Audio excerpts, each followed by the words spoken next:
golpe militar de 64, né, ele foi uma surpresa esperada. Né? As articulações que estavam ocorrendo no Brasil para depor o presidente João Goulart, elas já eram conhecidas de alguma forma pelos agentes políticos daquele momento. Né? Mas ninguém sabia exatamente quando é que o levante militar iria eclodir. Então o levante militar ele começa, né, na noite de 31 de março.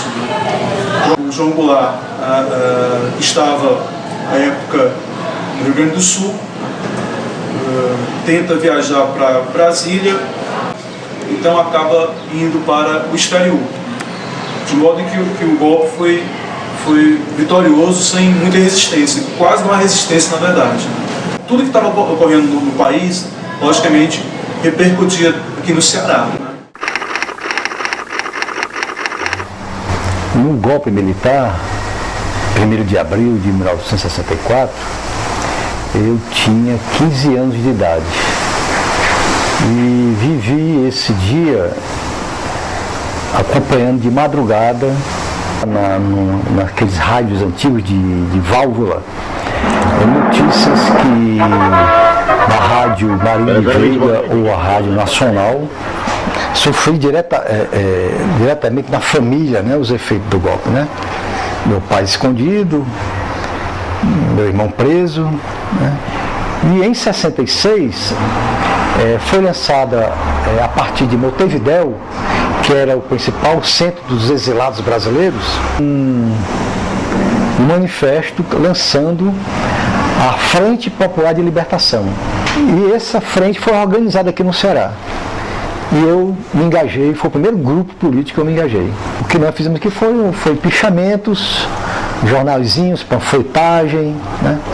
A gente lutava basicamente pelo quê? Pela manutenção da minha passagem, que nós sempre tentávamos caçar esse direito, né? Melhoria do ensino, né? Contratação de professores, né? Então, era essa tônica do movimento estudantil, e eu até 68, até o AI-5, né, que eu faço sempre essa divisão da história política no Brasil, eu fui preso, detido várias vezes, né? Em Quixadá, eu já comecei a participar de um movimento que era a JEC, né, que era a Juventude Estudantil Católica. Em 68 eu vim para Fortaleza para fazer o vestibular. Em 69 eu entrei na universidade, no curso de Ciências Sociais. Então, na condição de representando os estudantes no Conselho Universitário, eu fui convidada para participar de um debate ao vivo na TV Verdes Mares, com o então ministro da Educação, que era o Jarbas Passarinho, né? Na época era coronel, né? Em plena ditadura. Eu comecei dizendo, primeiro, senhor ministro, quer dizer que eu não sou representante dos estudantes universitários, porque os nossos representantes foram presos, perseguidos, as nossas entidades foram fechadas. Aí comecei, né? E dizendo, denunciando e dizendo o que estava acontecendo na universidade, a falta de verba, a situação de descaso. Aí quando eu disse isso, ele perdeu as estribeiras. Eu sou ministro da Educação, você não está me levando a sério. Eu dizia, calma, senhor ministro, o senhor não falou, deixa eu falar também. Aliás, se o senhor quiser falar com os estudantes, tem uma assembleia hoje à tarde lá na Faculdade de Engenharia. Aí ele perdeu a cabeça, você está pensando o quê? Vocês vão jogar casca de banana em mim? Menino, foi uma confusão, né? A estudar ao vivo, não podiam cortar. E foi uma coisa, teve uma grande repercussão aqui no Brasil. E logo depois disso eu fui presa. Existia na época, no início da década de 60, um movimento da Igreja Católica chamado Ação Católica. A Ação Católica, ela tinha ação em todas as áreas da sociedade. Era inclusive interessante porque eram as vogais. JAC, JEC, JIC, JOC, JUC. Juventude Agrária Católica, Juventude Operária, Juventude Estudantil, Juventude Universitária, Juventude Independente. Então, a Igreja Católica atuava nessas 5 áreas, né, com os jovens. E era um excelente espaço de conscientização. Só que foi evoluindo de tal maneira, a situação da ditadura foi pressionando tanto, que as pessoas da JUC, que era a Juventude Universitária Católica, né, acharam que não comportava mais ficar atrelado à Igreja Católica. Então saiu a partir da JUC, Juventude Universitária Católica, a Ação Popular. E aí a ação popular, ela se tornou muito forte no movimento estudantil. Então, durante várias gestões da UNE, os presidentes eram de ação popular, né? E depois, com o tempo, a ação popular se juntou com o PCdoB. Eu fui de JUC, fui da AP e do PCdoB. Eu vivi o período da resistência à ditadura militar, principalmente como estudante universitário. Eu era estudante de medicina quando fui eleito para o Diretório Central dos Estudantes da Universidade Federal do Ceará. Depois vim a ser, na ordem inversa, vim a ser presidente também do Centro Acadêmico da Medicina e vice-presidente da União Nacional dos Estudantes. Eu era estudante em 68 de Ciências Sociais, tinha acabado de entrar na universidade e participei do movimento estudantil depois da resistência política militante contra a ditadura militar por ação popular e posteriormente no PCdoB. Fui expulso da universidade em 69 e eu passei a ser seguido em Fortaleza, tive que fugir daqui e vivi um tempo clandestino no Ceará e depois fui para Recife. O maior crime do Frei Tito foi ter contribuído de forma radical pela democracia brasileira. Dentro da sua opção religiosa, ele fez sempre essa opção pelos mais pobres, né? Chegando em São Paulo, ele compreendeu que essa sua atitude, esse seu compromisso com o mais pobre deveria acontecer de uma forma mais concreta. E ele resolveu, de certa forma, radicalizar seu compromisso pelo povo brasileiro, né? Se engajando em organizações de esquerda. Quer dizer, ele não teve um ingresso, vamos dizer, como um militante, mas ele deu a sua contribuição no sentido que ele ajudou que muitos presos políticos, perseguidos, né, fugitivos, pudessem sair do Brasil. Nos dias posterior ao golpe, né, as celas do 23BC, da 10ª Região Militar, elas ficam cheias de presos políticos, né, de gente que, de alguma forma, havia entrado em rota de colisão com os militares que agora tomavam o poder. O clima de radicalização política no país começou a aumentar muito, né? A repressão da ditadura, né, os movimentos, prisões, se radicalizavam de um lado e de outro. O nível ia subindo, né? A temperatura ia subindo. Até que veio o AI-5, né? 13 de dezembro de 68, que aí mudou completamente. Aí você fazer oposição à ditadura era correr risco de vida. Porque aí as prisões eram realmente sem nenhum mandato judicial, né? Os lares eram invadidos na madrugada, né? Pessoas levadas encapuçadas para locais ignorados, né? Fui preso, fui condenado a 34 anos de prisão, que depois foi sendo reformada. Fui preso em Recife, estive preso na casa de detenção do Recife, na Ilha Itamaracá, então presídio lá de segurança máxima. Com 4 anos e meio vim transferido para Fortaleza, passei mais 4 anos e meio aqui no IPPS. Em 4 de novembro de 68, ele foi retirado do convento onde ele vivia pela equipe do Sérgio Fleury, Paranhos Fleury, um homem brutal, terrível, realmente é o ícone da ditadura no Brasil, no sentido de massacres, né? E eles foram presos no DOPS. A primeira prisão, que foi em Biúna, né? A UNE já era proibida e nós resolvemos fazer um congresso da UNE assim mesmo. Obviamente que ficou mais fácil para a polícia, né? Porque 1000 estudantes num só lugar. Então, nós já sabíamos, como nós fomos para lá, que obviamente que a gente ia ser preso. Depois do AI-5, onde perderam-se todas as liberdades de fato, né? Eu estava dando um curso sobre o método Paulo Freire. Achei que deveria dar uma satisfação aos meus colegas que estavam fazendo o curso. E fui dar essa satisfação e lá a polícia já estava me esperando.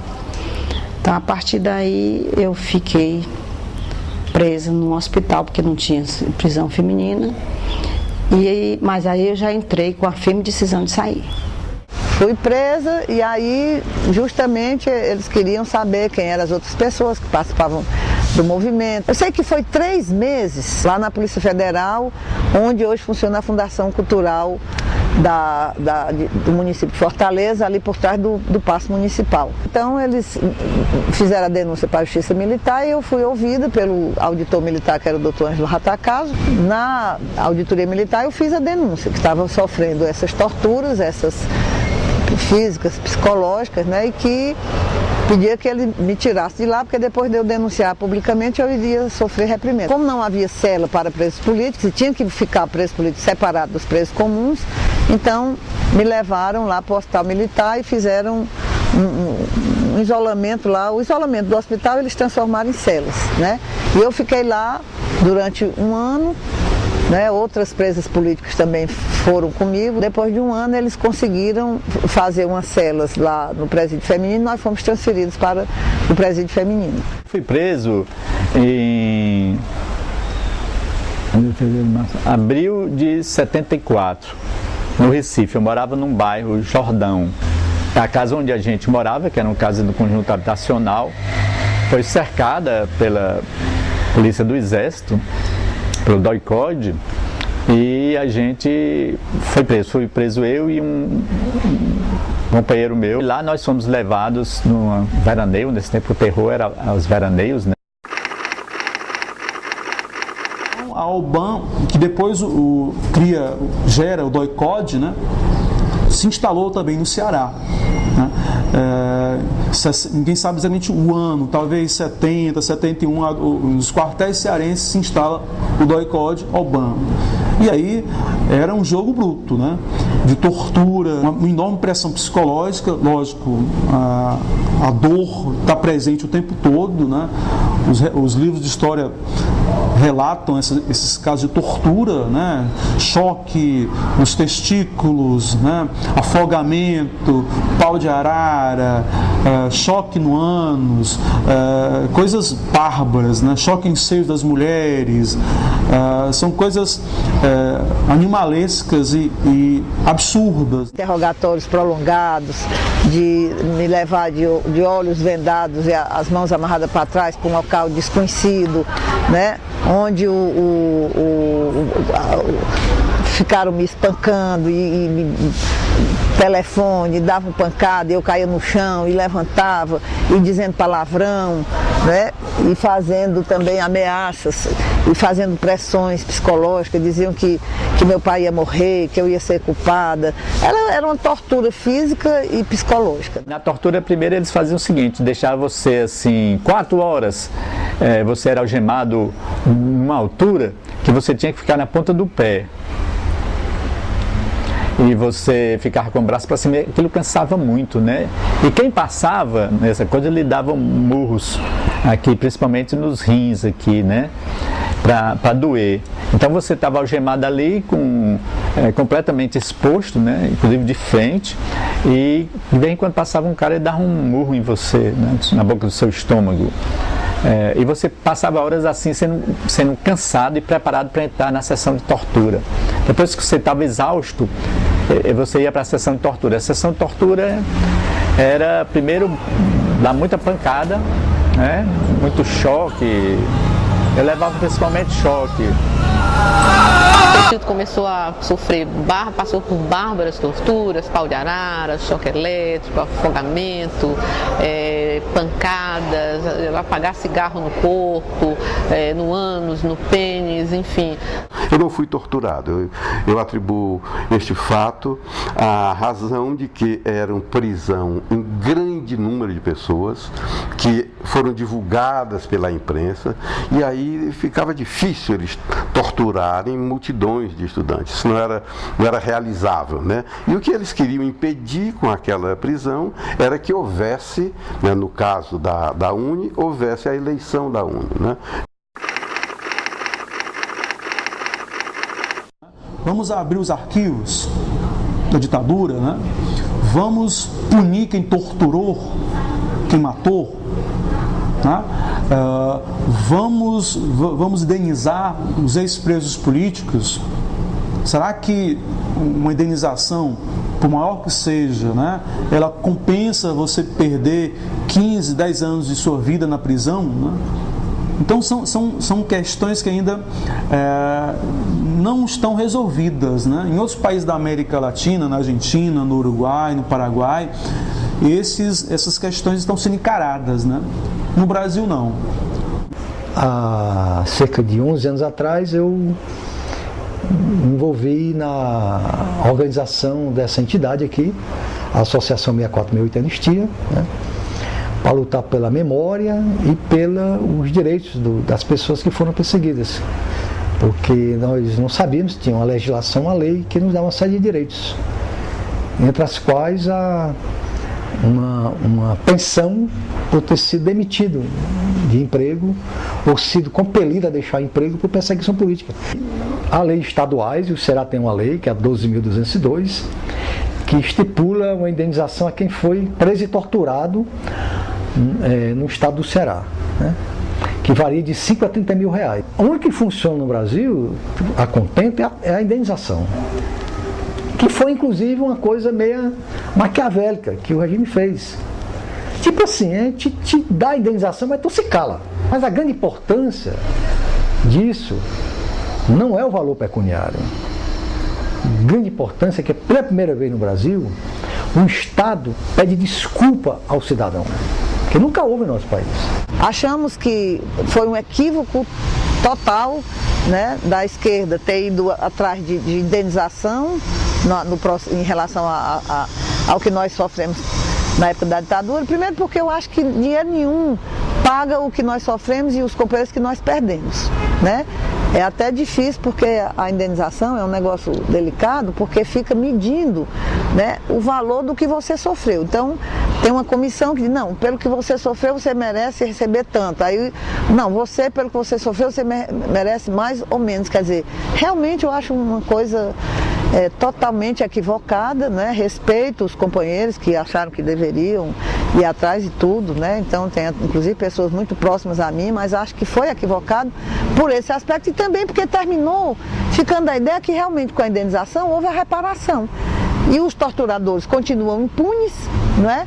Os companheiros que desapareceram continuam desaparecidos e não se teve o mesmo ímpeto para essa luta. Minha posição, e isso eu sei que ela é uma posição polêmica, eu penso que não faz sentido hoje ir prender aqueles, eu chamaria, monstros, né? Porque é uma monstruosidade o que eles fizeram. São pessoas hoje que estão com 80 anos, são velhos hoje. Assim, eu acho que puni-los hoje, prendê-los e tal, isso não faz sentido. Para mim, o mais importante hoje é que se tome uma posição de condenação da tortura. Aí sim, de que se defina que no Brasil nunca mais haverá tortura. Inclusive que não hoje, porque a tortura hoje ela continua a acontecer nas cadeias. Quer dizer, os criminosos comuns são torturados ainda hoje. Quer dizer, o Brasil, na verdade, não tomou uma posição dura, forte contra o ato de torturar. Eu acho que melhor do que indenizar a família, que isso é o mínimo, não é? Seria punir esses assassinos, as pessoas que fizeram isso. A marca mais forte que ficou da ditadura foram as perdas, né, dos companheiros com quem a gente atuou, né, e que foram assassinados, que desapareceram e a gente até hoje não tem notícia. Os nossos companheiros aqui, o Custódio, o Bergson, né, o Teodoro, quer dizer, o Custódio, antes de ir para o Araguaia, eu conversei com ele ali na calçada do restaurante.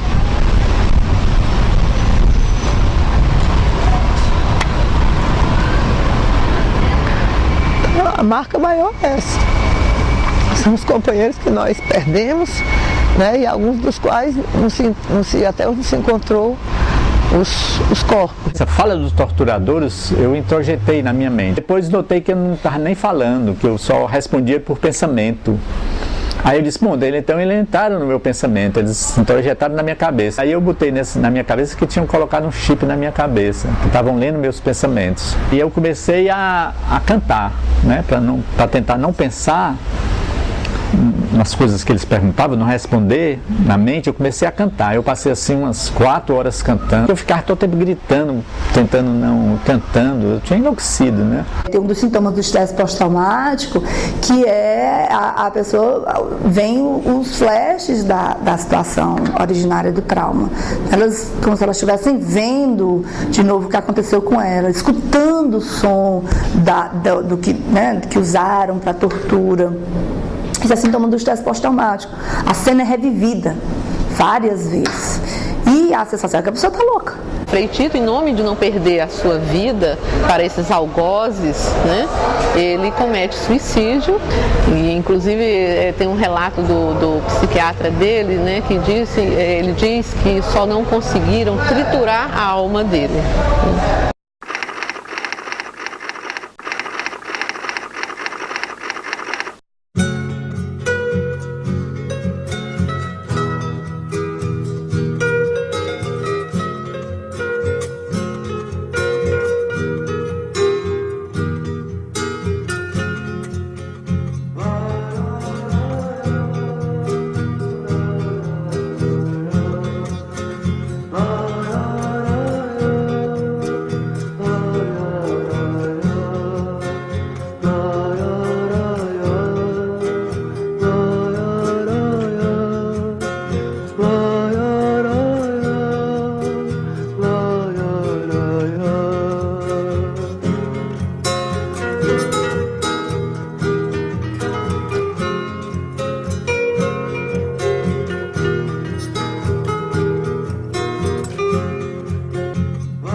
Chegou um jornalista que era meu colega de classe com a noiva dele. Tânio Bergson foi pegado, está preso e estava ferido. Quando eu vi, ele estava banhado em sangue. A pessoa que mandou pegar ele, prender, era diretor do Náutico, do mesmo jeito que o papai era diretor de basquete do clube. Ou seja, era aquela pessoa que o papai autorizava, assinando, para ele ser o responsável pelo meu irmão. Por quê? Porque ele sabia a liderança que o Bergson tinha. Que o Bergson se o Bergson ficasse solto, ia fazer muita coisa que eles não iam gostar. O Bergson tinha 25 anos, gente. Foi morto com 25 anos. E foi o único.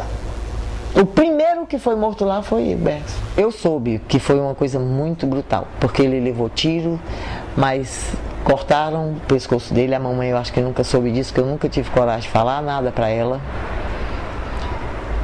E andavam com a cabeça dele lá nas comunidades, mostrando o que acontece com quem ajuda os guerrilheiros aqui, ó. O Bergson era muito risonho também, muito risonho.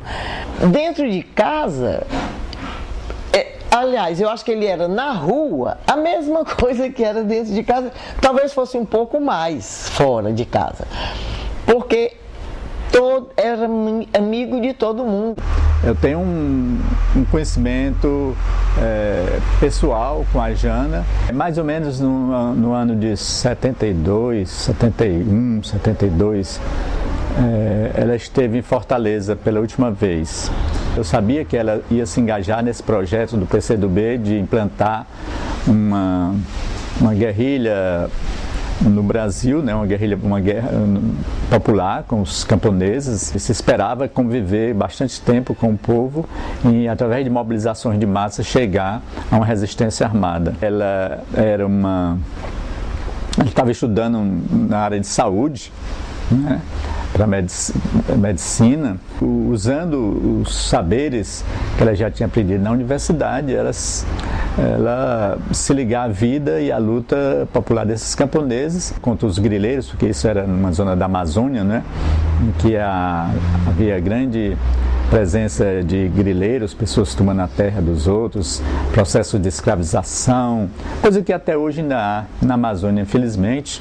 Ela foi presa quando ela estava, vamos dizer assim, trabalhando junto da população. Ela não estava armada, ela foi apanhada viva e sem resistência. E a partir disso levaram ela num helicóptero e não se sabe para onde ela foi. Muito querida, né? Muito querida. Ela era a filha mais velha, era uma menina. A Jana era assim, uma pessoa muito calma, muito tranquila, muito doce, né? Uma menina muito bonita.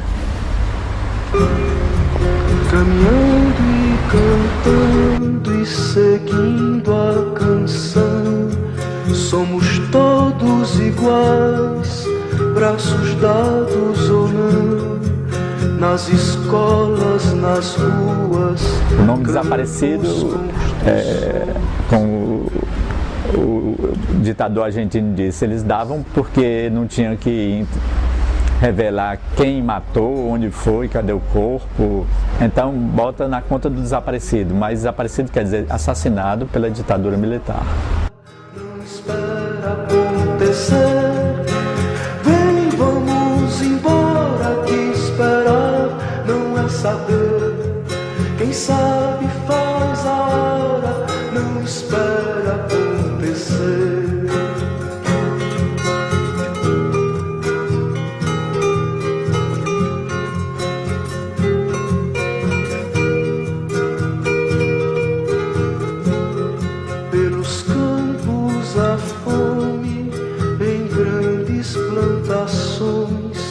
Pelas ruas marchando, indecisos cordões ainda fazem da flor seu mais forte refrão.